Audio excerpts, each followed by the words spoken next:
بسم الله الرحمن الرحيم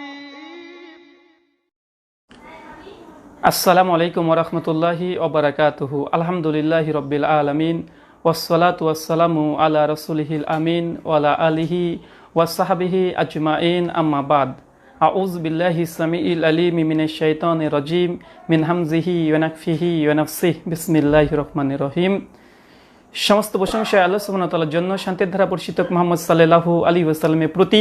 সুপ্রিয় শ্রোতা মণ্ডলী, আপনারা অবগত হয়েছেন আজকে যে ক্যাপশনটি দিয়েছে আলোচনার, যে বাংলাদেশে একজন আলেম মুফতি রেজাউল করিম আবরার তিনি একটি হাদিস জাল করেছেন এবং তার মাযহাবের পক্ষে একটা জাল হাদিস রচনা করে তিনি দলিল উপস্থাপন করেছেন। সেটার আজকে তাহকিকি আলোচনা আপনাদের সামনে পেশ করব এবং এটা জেনে রাখবেন নিঃসন্দেহে জাল হাদিস। পৃথিবীর কোনো হাদিসের গ্রন্থে এমন কোনো ইবারত মজুদ নেই। আপনাদেরকে সেটাই আজকে আপনাদেরকে উপহার দেব যে তিনি জাল হাদিস তৈরি করতে গিয়ে কীভাবে ধরা পড়েছেন। কেননা আমরা যখন আলোচনা করি তখন বলে যে মাদ্রাসা পড়েনি, এটা করেনি, সেটা করেনি। ভাই মাদ্রাসা পড়েনি ঠিক আছে, তার মানে তো মাদ্রাসা পড়ে তো আর জাল হাদিস তৈরি করবো না রে ভাই। মাদ্রাসায় কি আপনারা পড়েন আরবি শিখে জাল হাদিস তৈরি করার জন্য?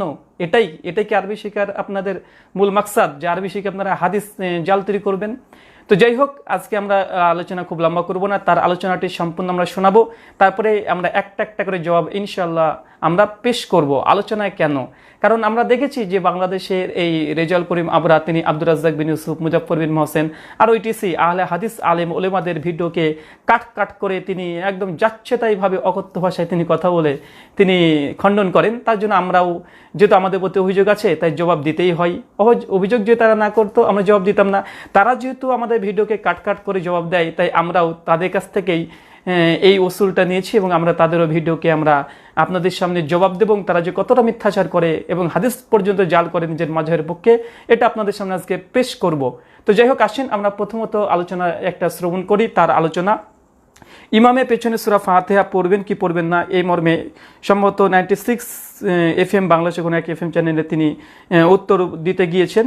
আর আমি কোনো তাদের আলোচনা সম্পূর্ণটাই শোনাই, আমি অর্ধেক শোনাই না, সম্পূর্ণটাই শোনাই।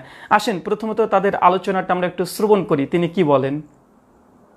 মাঝে ইমামের পিছনে সূরা ফাতিহা পড়ব কিনা মোহতারাম? দেখেন, আপনি কোন নামাজে, শুধু জোহর বল না কেন, আসর কেন, মাগরিব কেন, এশা কেন, কোন নামাজে আপনি যদি ইমাম সাহেবের ইক্তেদা করেন তাহলে আপনার সূরা ফাতিহা পড়তে হবে না। কারণ কি, রাসূলুল্লাহ সাল্লাল্লাহু আলাইহি ওয়াসাল্লামের হাদিস রয়েছে, ইন্নামা জুইলাল ইমামু লিয়ুতাম্মা বিহি, ইমামকে নির্ধারণ করা হয়েছে তার অনুসরণ করার জন্য। ফাইদা ক্বারাআ ফানসিতু, ইমাম যখন কিরাত পড়বে যখন চুপ থাকবে। এবং রাসূলুল্লাহ সাল্লাল্লাহু আলাইহি ওয়াসাল্লাম হাদিসে এটাও বলেছেন, মুসনাদে আহমদের হাদিস আছে জাবির ইবনে আব্দুল্লাহ রাদিয়াল্লাহু আনহু থেকে বর্ণিত, মান কানা লাহু ইমামুন ফাইন্না কিরাআতাল ইমামি লাহু কিরাআ। এবং আমি আরেকটা হাদিস শুনাই, হযরত ইমাম ইবনে জারির তাবারি রাহিমাহুল্লাহ তাফসীর ইবনে জারির তাবারিতে এনেছেন, হযরত আব্দুল্লাহ ইবনে মাসউদ রাদিয়াল্লাহু তাআলা আনহু একবার নামাজ পড়াচ্ছিলেন, তখন কিছু মানুষ ইমামের পিছনে সূরা ফাতিহা পড়েছিল। হযরত আব্দুল্লাহ ইবনে মাসউদ রাদিয়াল্লাহু তাআলা নামাজ শেষ করে বলেছিলেন, আমা আন্না লাকুম আন তাফাক্কাহু আমা আন্না লাকুম আন তাআকিলু ওয়া ইযা কুরিআল কুরআন ফাসতামিউ লাহু ওয়া আনসিতু কামা আমারাকুমুল্লাহ।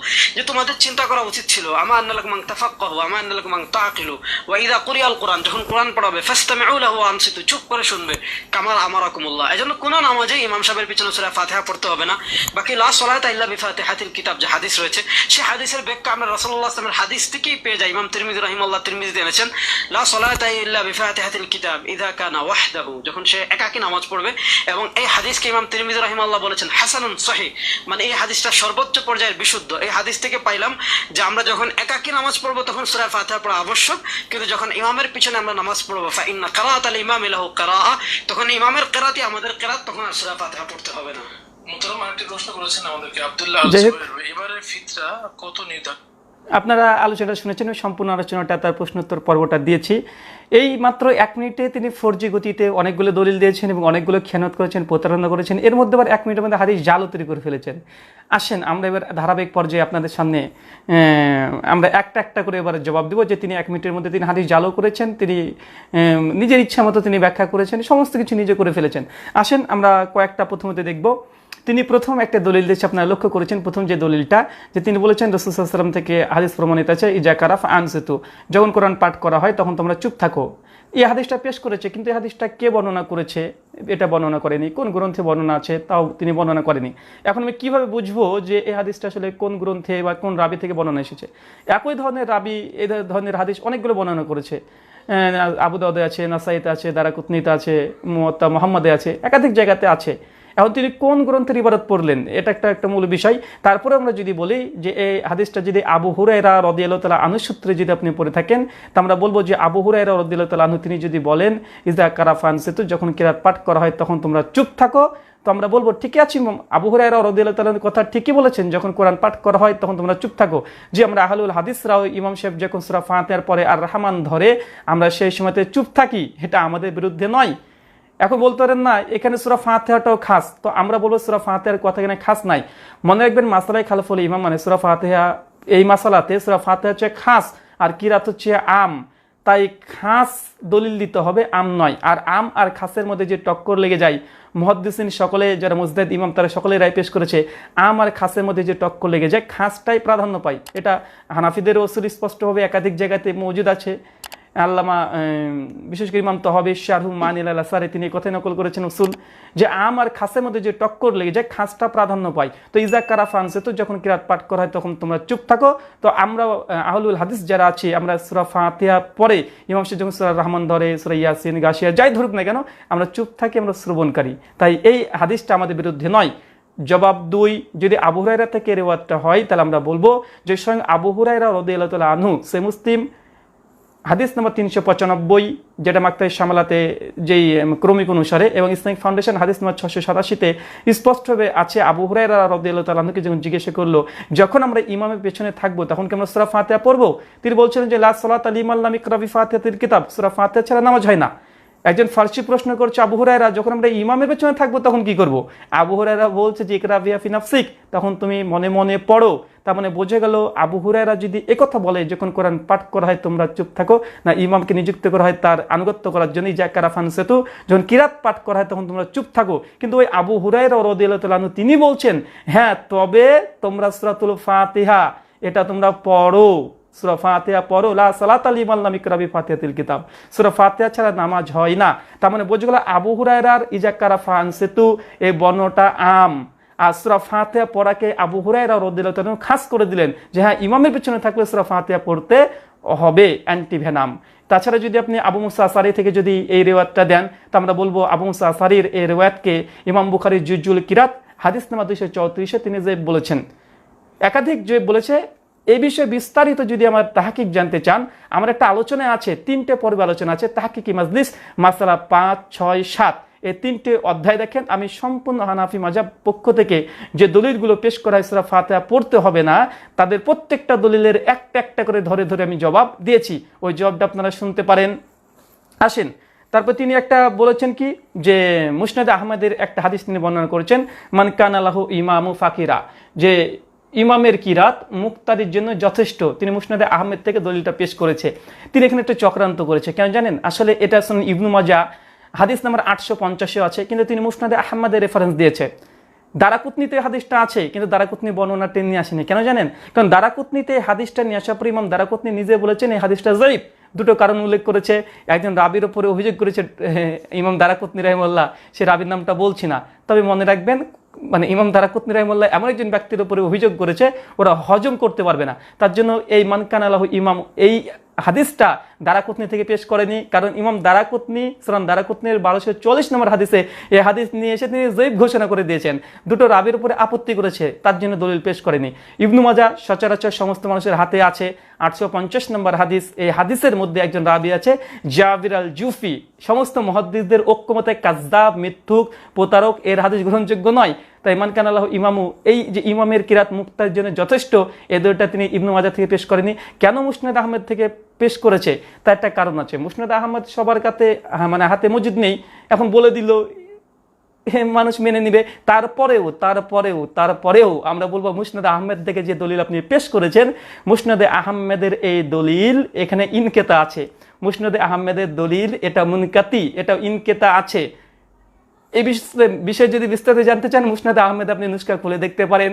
যে এখানে একটা বিষয় শুধুমাত্র আমি এই কথা একটা বলে দিই যে মুসনাদে আহমেদের রিওয়ায়াতটা কেন মুনকাতে আছে এই বিষয়টা।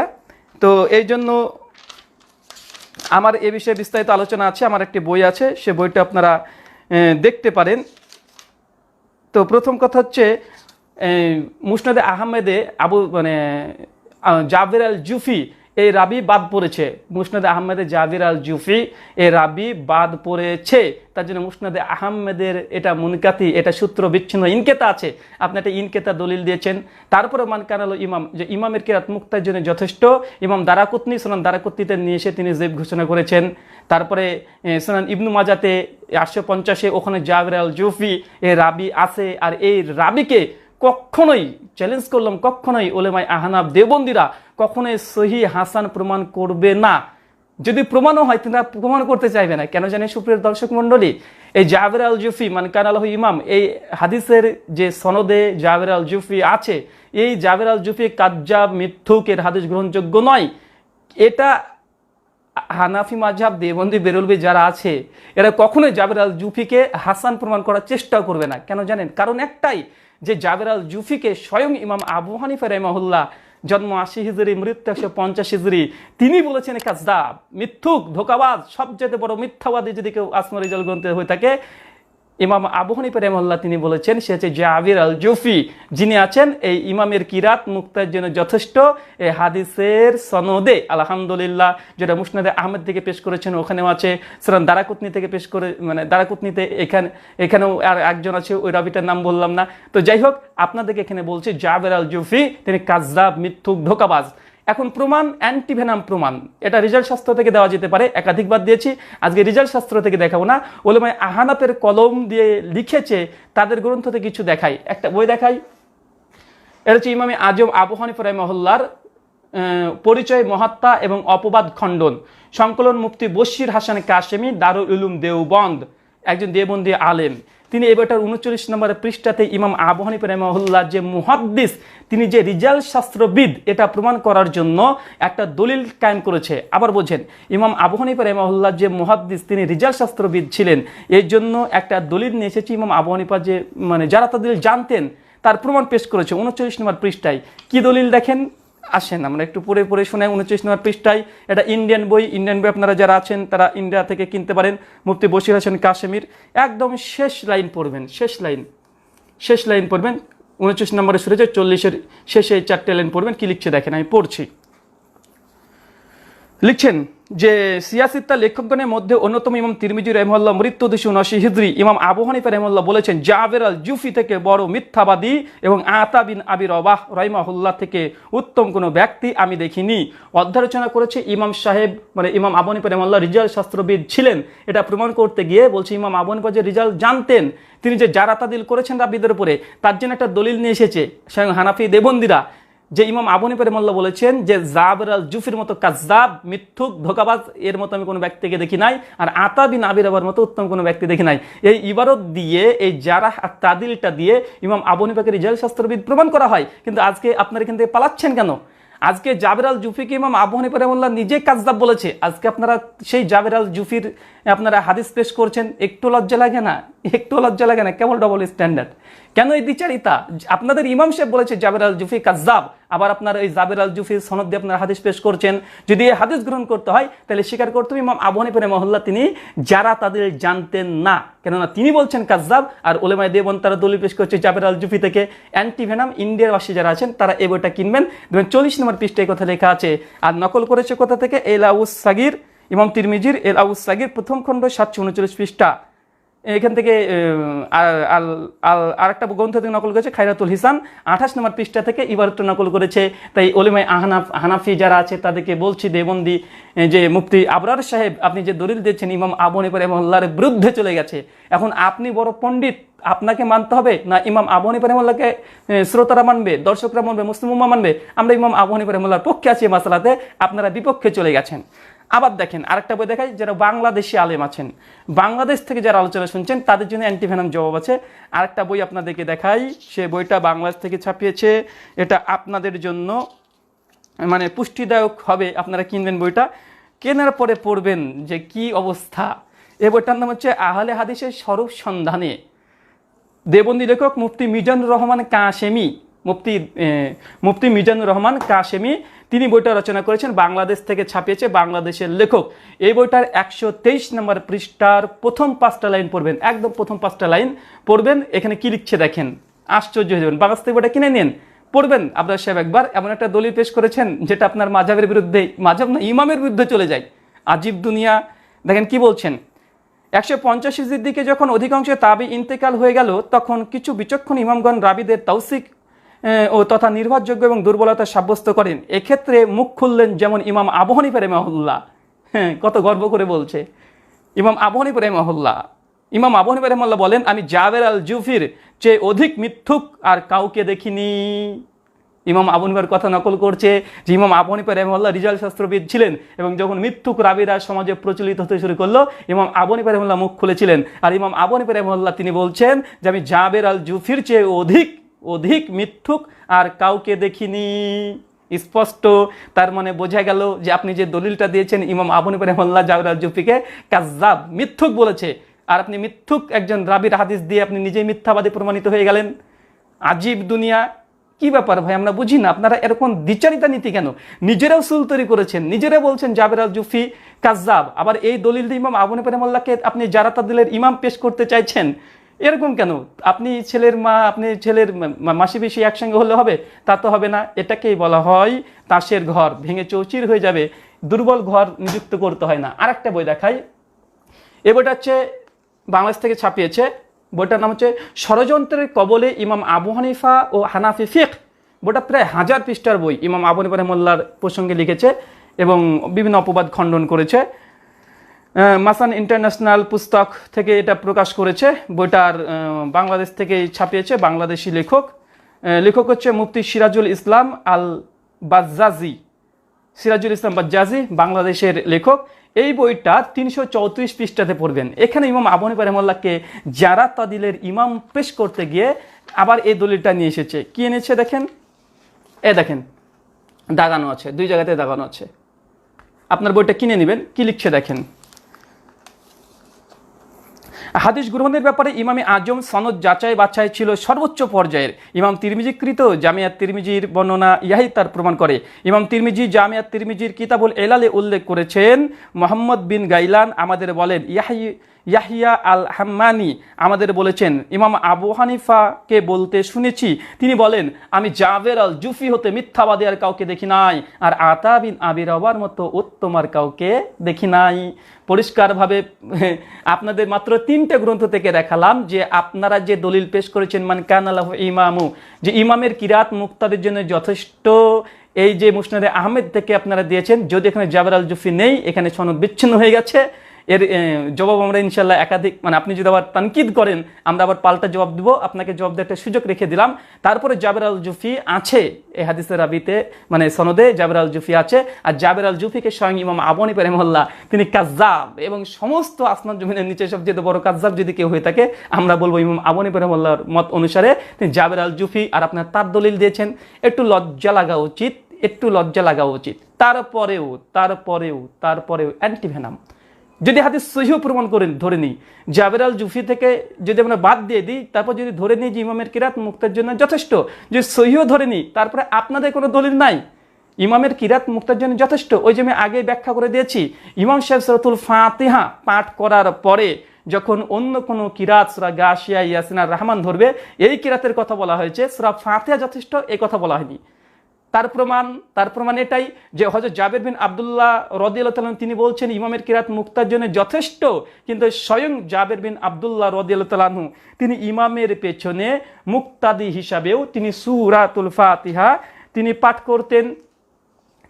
করতেন। তার কিছু আমরা দলিল আপনাদের সামনে পেশ করি যে হযরত জাবের বিন আব্দুল্লাহ ইমামের কিরাত মুক্তার জন্য যথেষ্ট বলেছে, তাহলে হযরত জাবের বিন আব্দুল্লাহ রাদিয়াল্লাহু তাআলা তিনি কেন ইমামের পেছনে সূরাতুল ফাতিহা পাঠ করতেন?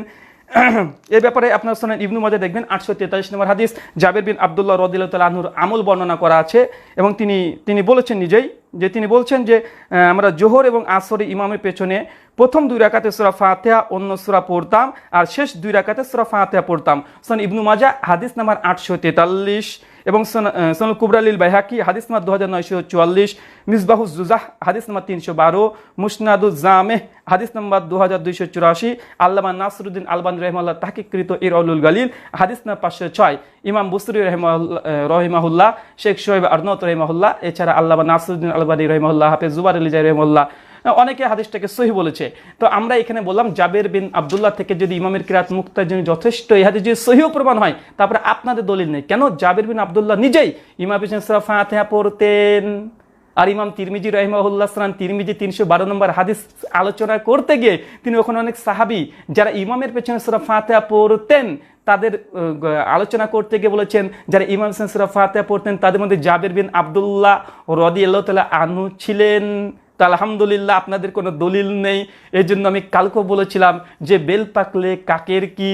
আরে ভাই দলিল তো আপনার না, বেল পাকলে কাকের কি, কাকের তো কোনো যায় আসে না রে ভাই। তো আপনি এই দলিল টানা সেটা কেন করছেন? অ্যান্টিভেনাম। এখানে আমরা শেষ করলাম, আর একাধিক আমরা জবাব দিতে পারবো।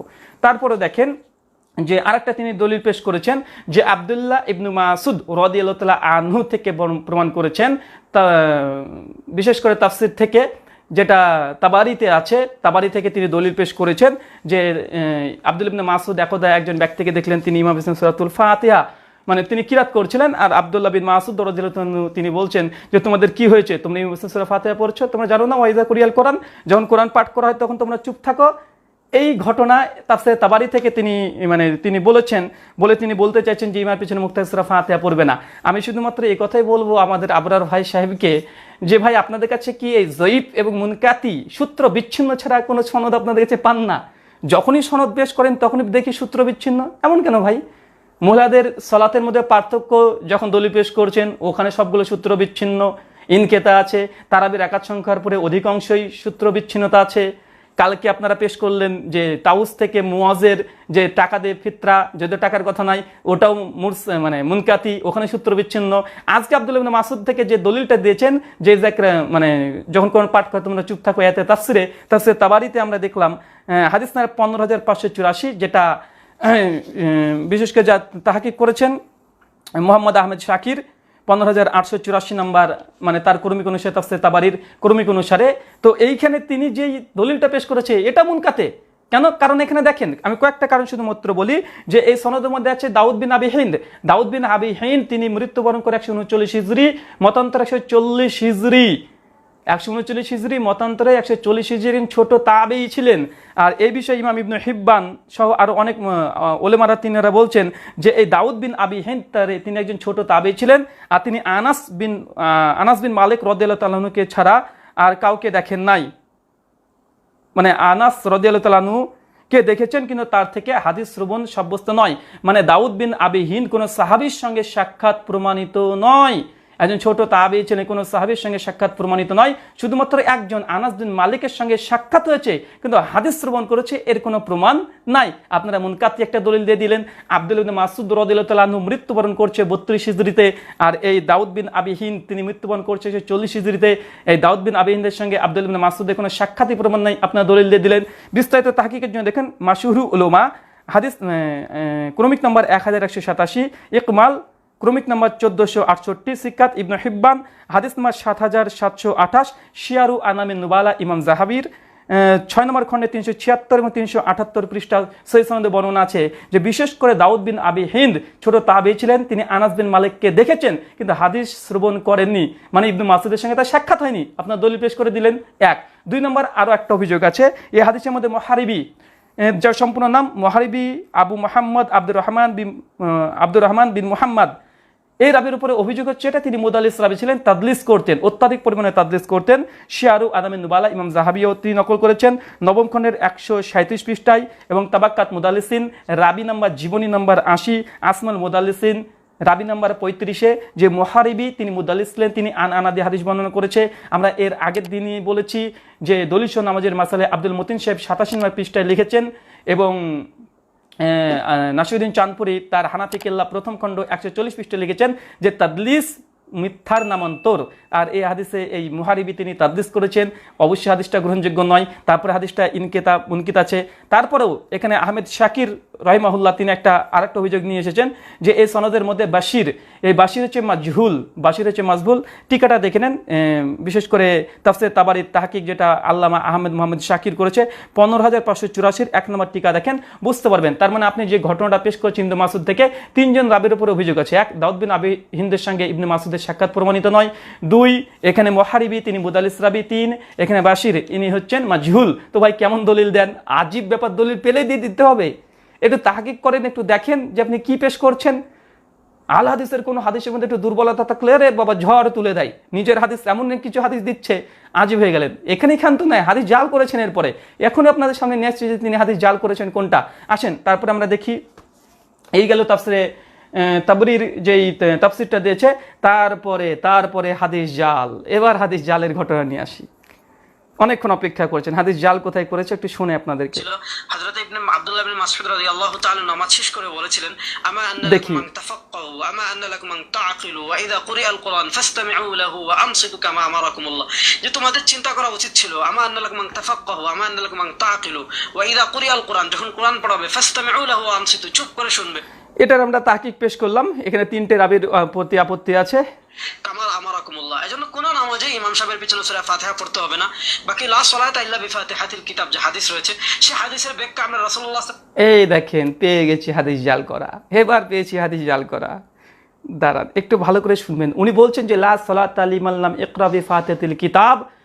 এই আমাদের দলিলটাকে খণ্ডন করছেন কিভাবে? বলছে রাসূল সাল্লাল্লাহু আলাইহি সাল্লাম বলেছেন, আল্লাহ রসুলের দিকে নিসবাত করেছে। কথাটা শুনেন, আল্লাহ রসুল বলেছেন, খণ্ডন করছেন কিভাবে। এবার ভালো করে শুনেন, বারবার আপনারা অডিও ভিডিওটি আপনারা শুনবেন যে হাদিস জাল কিভাবে করছে। দেখেন, আসেন একটু জাল কই গেল। আচ্ছা চলে এসেছে। আপনারা শুনেন, বারবার শুনবেন যে হাদিস জাল করেছে কিভাবে, রসুলের নামে হাদিস জাল করেছে। দেখেন হাদিসের কিতাব যে হাদিস রয়েছে, সেই হাদিসের ব্যাখ্যা আমরা রাসূলুল্লাহ সাল্লাল্লাহু আলাইহি ওয়াসাল্লামের হাদিস থেকেই পেয়ে যাই। ইমাম তিরমিজি রাহিমাহুল্লাহ তিরমিজিতে এনেছেন, লা সালাতা ইল্লা বিফাতিহাতিল কিতাব ইযা কানা ওয়াহদাহু, যখন সে একাকী নামাজ পড়বে। এবং এই হাদিসকে ইমাম তিরমিজি রাহিমাহুল্লাহ বলেছেন হাসানুন সহিহ, মানে এই হাদিসটা সর্বোচ্চ পর্যায়ের বিশুদ্ধ। এই হাদিস থেকে পাইলাম যে আমরা যখন একাকী নামাজ পড়বো তখন সূরা ফাতিহা পড়া আবশ্যক, কিন্তু যখন ইমামের পিছনে আমরা নামাজ পড়বো ফা ইন্না কিরাআতাল ইমামি লাহু কিরাআ, তখন ইমামের কিরাআতই আমাদের কিরাআত, তখন আর সূরা ফাতিহা পড়তে হবে না। আমরা কাট করি না, আমরা পরিষ্কার চালিয়ে দিই পুরোটাই। দেখেন তিনি বলেছেন যে লা সালাতা লিমান লাম ইকরা বিফাতিহাতিল কিতাব, যে ব্যক্তি সূরা ফাতিহা পড়লো না তার নামাজ হলো না, যেটা সহিহ বুখারী 756 নম্বর হাদিসে এসেছে। উনি খণ্ডন করছে কিভাবে, যে এই হাদিসের খণ্ডন বা হাদিসের ব্যাখ্যা স্বয়ং আল্লাহ রসুল করেছে। তারপরে সুনান তিরমিজি থেকে দলিল পেশ করলেন যে লা সালাতা লিমান লাম ইকরা বিফাতিহাতিল কিতাব। তারপরে তিনি বলে দিলেন স্পষ্ট হয়ে ইবারতটা কি পড়েছে, আসেন আমরা দেখাই। আর তিনি বলেছেন যে বিশ্বনবী মুহাম্মদ সাল্লাল্লাহু আলাইহি সাল্লাম তিনি এটা ব্যাখ্যা করেছেন, নাউজুবিল্লাহ মিন জালিক, নাউজুবিল্লাহ। ইমাম আহমেদ বিন হাম্বল রাহিমাহুল্লাহর কলকে আল্লাহ রসুলের নামে চালিয়ে দিচ্ছে, আউজুবিল্লাহ, মাআযাল্লাহ, আস্তাগফিরুল্লাহ। এটা ইমাম আহমেদ বিন হাম্বলের কল। তিনি বললেন যে আল্লাহ রসুল বলেছেন, আল্লাহ রসুল ব্যাখ্যা করেছেন, নাউজুবিল্লাহ। এখানে পরিষ্কারভাবে আপনাদেরকে দেখাই যে সুনান তিরমিজি খুলবেন, 313 নম্বর হাদিস, 313 নম্বর হাদিস খুলবেন। ইমাম তিরমিজি হাদিস নিয়ে আসার পরে যে কমেন্টারি ব্যাখ্যা করেছে, ইমাম তিরমিজি নিজে যে ব্যাখ্যাটা করেছে, যে মতটা পোষণ করেছে, ওখানে তিনি নিয়ে এসেছেন যে ইমাম আহমেদ বিন হাম্বল তিনি এই কথা বলছেন যে ফাকালা নবী সাল্লাল্লাহু আলাইহি ওয়াসাল্লাম লা সালাতা লিমান লাম ইকরা বিফাতিহাতিল কিতাব ইজা কানা আহাদাহু, যে ব্যক্তি সূরাতুল ফাতিহা পাঠ করলো না তার নামাজ হলো না, এটা একাকী নামাজীদের জন্য। এটা আল্লাহ রসুল বলে নাই, এটা আল্লাহ রসুল বলে নাই, এটা আল্লাহ রসুল বলে নাই, যেটা একাকী নামাজের জন্য। এটা বলেছে ইমাম আহমেদ বিন হাম্বল রাহিমাহুল্লাহ। আহমেদ বিন হাম্বল রাহিমাহুল্লাহর কথাকে তিনি আল্লাহ রসুলের হাদিস বলে চালিয়ে দিলেন, বলে আল্লাহ রসুল নিজে ব্যাখ্যা করেছেন, নাউজুবিল্লাহ মিন জালিক, আস্তাগফিরুল্লাহ। আপনারা শুনান তিরমিজি ইসলামিক ফাউন্ডেশন, আপনারা দেখেন 313 নম্বর হাদিস, ক্রমিক নম্বর কিছুটা পরিবর্তন হতে পারে, 311, 312, 313, এই 3টে হাদিসের আপনারা ইমাম তিরমিজি ব্যাখ্যা দেখেন। ইমাম আহমেদ বিন হাম্বল বলেছেন আর ইমাম তিরমিজি নকল করেছেন। আপনাদের একটু দেখাই, আপনারা বুঝতে পারবেন। তারপরে আপনাদেরকে জবাব ইনশাআল্লাহ দেখাবো যে এটা যে ইমাম তিরমিজি রাহিমাহুল্লাহর কল, মানে ইমাম তিরমিজি যে এটা আল্লাহ রসুলের হাদিস না, এটা যে ইমাম আহমেদ বিন হাম্বলের কল, আপনাদেরকে আমরা দেখাই, একটু দেখাই। দেখুন আমি মাত্র শামলা থেকে খুলেছি, এটা সুনান তিরমিজি, আপনারা দেখছেন। আমি একটু লাইটটাকে বৃদ্ধি করে দিই। আছে দেখেন সুনান তিরমিজি, সুনান তিরমিজি 313 নম্বর হাদিস। এইখানে এই ইবারতটা পড়েছে, দেখেন ইমাম আহমেদ বিন হাম্বল ফাকালা। তারপর তিনি বর্ণনা করছেন দেখেন নবী ইমাম আহমেদ বিন হাম্বল তিনি বর্ণনা করছেন যে নবী সাল্লাল্লাহু আলাইহি সাল্লাম লা সালাতা লিমান লাম ইকরা বিফাতিহাতিল কিতাব ইজা কানা হাদাহু। এটা কার কল? এটা ইমাম আহমেদ বিন হাম্বলের কল। আমরা আপনাদেরকে দেখালাম ইমাম আহমেদ বিন হাম্বলের কল এটা, আর তিনি চালিয়ে দিলেন যে বিশ্ব নবীর কল বলে। আউযুবিল্লাহ আউযুবিল্লাহ। তারপরে দেখেন আপনাদেরকে আরেকটা দেখাই যে এই কলটা যে স্পষ্টভাবে যে আল্লাহ রাসূলের না, এটা যে হাদিস নয়, এটা যে ইমাম আহমেদ বিন হাম্বলের কল, এটা আমরা দেখাই আপনাকে সুনান তিরমিজি, এটা জাস্টিস তাকি উসমানীর হাফেজাহুল্লাহর বাংলাদেশ থেকে প্রকাশ করেছে। এখান থেকে আপনাদেরকে দেখাই 313 নম্বর হাদিসের ব্যাখ্যাতে দেখেন, এখানে পরিষ্কারভাবে নিশ্চয় দেখেন যে লা সালাতা লিমান লাম ইকরা বিফাতিহাতিল কিতাবের ব্যাখ্যা দিয়েছেন। এই মত পোষণ করে ইমাম শাফি, ইসহাক এবং প্রমুখ। তবে ইমাম আহমেদ ইবনে হাম্বল রাহিমাহুল্লাহ বলেছেন নবীজির বাণী লা সালাতা লিমান লাম ইকরা বিফাতিহাতিল কিতাব এর উদ্দেশ্য হলো যে যখন সে একাকী থাকবে। ইমাম আহমেদ বিন হাম্বল রাহিমাহুল্লাহ এটা কল যে লা সালাতা লিমান লাম ইকরা বিফাতিহাতিল কিতাব ইজা কানা আহাদাহু, যখন মুক্তাদি একাকী থাকবে। এটা কার কল? ইমাম আহমেদ বিন হাম্বলের কল। জাস্টিস তাকি উসমানী অনুবাদ থেকে দেখালাম। তো আপনারা তারপরে দেখেন যে কিভাবে তারা মিথ্যাচার করছে, যে আল্লাহ রসুলের হাদিস নামে চালিয়ে দিচ্ছে কার কথা? ইমাম আহমেদ বিন হাম্বল রাহিমাহুল্লাহর কথা আল্লাহ রসুলের হাদিস বলে চালিয়ে দিল। আউযুবিল্লাহ আউযুবিল্লাহ। এখন আমরা যদি এগুলো নিয়ে আলোচনা করলে আমাদেরকে বলছে ফিতনাবাজ। আপনারা স্পষ্টভাবে দেখেন সুনান তিরমিজি হাদিস না 313-তে জাস্টিস তাকি উসমানী থেকে দেখালাম, যেটা ইমাম আহমেদ বিন হাম্বল রাহিমাহুল্লাহ তিনি বলেছেন যখন যে লা সালাতা লিমান লাম ইকরা বিফাতিহাতিল কিতাব ইজা কানা আহাদাহু, এটা আল্লাহ রসুল বলে না, এটা হাদিস নয়, এটা 100% হাদিস নয়। চ্যালেঞ্জ করলাম, এটা হাদিস প্রমাণ করে দেখাক। আমি বললাম ইমাম আহমদ বিন হাম্বল রাহিমাহুল্লাহর কল, এটা 4 ইমামের একজন ইমাম, 164-তে জন্ম, 256-তে মৃত্যু, 241 সম্ভবত। তিনার কল এটা, ইমাম তিরমিজি ওটা নকল করেছে, আর তিনি আল্লাহ রাসূলের হাদিস নামে চালিয়ে দিলেন। ভাই এটা আপনাদের এটা আপনারা মাদ্রাসায় আরবি শিখে আপনারা এই কাজের জন্য আপনারা আরবি শিখেছেন? যে কোনটা আল্লাহ রাসূলের কল, কোনটা ইমাম আহমেদ বিন হাম্বলের কল, এটা আপনারা বোঝার যোগ্যতা রাখেন না। একজন ইমামের কল রাসূলের হাদিস নামে চালিয়ে দিচ্ছেন, অথচ সহিহ বুখারী কিতাবুল ইলমের 109 নম্বর হাদিস স্পষ্ট যে আল্লাহ রাসূল যে কথা বলেনি কেউ যদি আল্লাহ রাসূল নামে চালিয়ে দেয় মাকাদু মিনান নার, তার পরিণাম জাহান্নাম। অন্তত আবরার সাহেবের এই বিষয়ে একটু তওবা করা উচিত এবং আমাকে ধন্যবাদ দেওয়া উচিত যে ভাই আসলে আপনি ঠিকই ধরেছেন, এটা আল্লাহ রাসূলের কল নয়, এটা ইমাম আহমদের কল। আপনি হাদিস জাল করতে গিয়ে ধরা পড়েছেন। যদি আপনি শুধরে নেন, অবশ্যই মানুষকে যেহেতু আপনি ভিডিওর মাধ্যমে বলেছেন আল্লাহ রসুলের কল, অবশ্যই ভিডিওর মাধ্যমে আপনাকে স্বীকার করে বলা দরকার ছিল হবে যে না ভাই আমি যে কথা বলেছি এটা আল্লাহ রসুলের কল বা আল্লাহ রসুলের ব্যাখ্যা করেছে, এটা আল্লাহ রসুলের ব্যাখ্যা নয়, এটা আহমদ ইবনে হাম্বল রাহিমাহুল্লাহর ব্যাখ্যা। এটা আপনাকে প্রকাশ্যে স্বীকার করতে হবে। কেন আপনি প্রকাশ্যে আপনি হাজার হাজার মানুষকে টিভি মিডিয়ার সামনে, এফএমের সামনে আপনি এসে প্রশ্নের উত্তর দিয়েছেন, সোশ্যাল মিডিয়াতে ভাইরাল করেছেন। আজীব হয়ে গেলাম। তো সার্বিকভাবে আমরা এই কথা বলতে চাই যে ইমাম পেছনে সূরাতুল ফাতিহা পড়তে হবে, এই মর্মে নতুন করে আলোচনার দরকার নেই। তার সাথে দলিলগুলো খণ্ডন করলাম আমি জাস্ট। তারপরেও যদি বিস্তারিত জানতে চান আমার এই বিষয়ে 3টে আলোচনা আছে, তাহকিকি মাজলিস, মাসালা 4, 5, 6, এই 3টে দেখেন আমার আর রাহুল হোসেন রুহুল আমিন যে আমার একটা ইউটিউব চ্যানেল আমি কিছুদিন আগে খুলেছি, ওখানে পেয়ে যাবেন যে তাহকিকি মাজলিস, মাসালা 4, 5, 6 3টে খণ্ডে আমি আলোচনা করেছি প্রায় 4 ঘন্টার উপরে। আপনারা এখান থেকে শুনে নিতে পারেন। এখানে বিস্তারিত জবাব দিয়েছি এবং আমাদের দলিল আমি পেশ করেছি। তবে সর্বোপরি এই কথা আপনাদেরকে সংক্ষিপ্ততে বলতে চাই যে তিনি যে মান কানা লাহু ইমামু এই দলিল দিয়েছে হযরত জাবির বিন আব্দুল্লাহ থেকে, আমরা খণ্ডন করেছি। 2 নম্বর তিনি দিয়েছেন যে আব্দুল্লাহ ইবনে মাসউদের তাফসীর তাবারি থেকে যে তাফসীর দিয়েছে এটাও বাতিল, এটা গ্রহণযোগ্য নয়। 3 নম্বর তিনি বলেছেন যে এই যে লা সালাতা ইল্লা বিফাতিহাতিল কিতাবের ব্যাখ্যাতে আল্লাহ রসুল বলেছে বলে চালিয়ে দিয়েছে ইজা কানা আহাদাহু, এটা আল্লাহ রসুলের কল নয়, এটা হচ্ছে ইমাম আহমদ বিন হাম্বলের কল। আলহামদুলিল্লাহ। তাই আমরা সুপ্রিয় শ্রোতা মণ্ডলীকে বলবো এই যে মিথ্যা জাল হাদিস তৈরি করছে, স্পষ্ট হাদিস যে জাল করেছে তার কাছে হাদিস শোনা জায়েজ নয়। মুহাদ্দিসগণরা স্পষ্টভাবে কোনো ব্যক্তি যদি হাদিস জাল করতো, যদি এটা যদি জানা থাকতো তার কাছে হাদিসই নিত না, তার কাছে কথাই শুনতো না, তার কাছে শরীয়তের কোনো জ্ঞান নেওয়া যাবে না। স্পষ্ট প্রমাণিত তিনি হাদিস জাল করেছেন আল্লাহ রাসূলের নামে, তিনি বলছেন আল্লাহ রাসূল ব্যাখ্যা করেছে, তাই বলে তিনি আল্লাহ রাসূলের কলটাকে ঢুকে দিয়েছে, মানে ইমাম আহমেদের কল ঢুকে দিয়েছে কার নামে? আশ্চর্য, আল্লাহ রাসূলের নামে। অন্তত তওবা করা উচিত। আল্লাহ সুবহানাহু ওয়া তাআলার কাছে দোয়াই প্রার্থনা করছি, আল্লাহ সুবহানাহু ওয়া তাআলা তাকে ইসলাহ তৌফিক দান করো এবং মানুষকে হক কথা বলা তৌফিক দান করো। প্রত্যেক মানুষকে ইমাম সূরাতুল ফাতিহা পাঠ করে বিশ্বনবী সালাতের মতো সালাত যেন আমরা আদায় করতে পারি এমন তৌফিক দান করো। যত রকমের গোড়ামি আছে সমস্ত গোড়ামি মুক্তভাবে তাকলিদ মুক্ত হয়ে আমাদেরকে বিশ্বনবী সুন্নাহ পড়ে অকাট্যভাবে চলা তৌফিক দান করো। আল্লাহুম্মা আমিন। এ দাওয়া রেখে আজকের মতো আমরা আলোচনা শেষ করছি। পরবর্তী সময়তে তারও হাত বাঁধা প্রসঙ্গে একটা ভিডিও তিনি তৈরি করেছেন, ওটার অ্যান্টিভেনাম জবাব ইনশাল্লাহ আগামীকাল যদি বেঁচে থাকি ইনশাআল্লাহ আমরা জবাব নিয়ে আসবো। ওখানেও তিনি মিথ্যাচার করেছে, আর মিথ্যাচারগুলো আশ্চর্য হয়ে যাবেন। ঠিক আছে, আজকে দেখলেন যে তিনি কিভাবে হাদিস জাল করেছে। আল্লাহ সুবহানাহু আমাদের সকলকে ভালো রাখুক। আল্লাহুম্মা আমিন। ওয়া মা আলাইনা ইল্লাল বালাগ। আসসালামু আলাইকুম ওয়া রাহমাতুল্লাহি ওয়া বারাকাতুহু।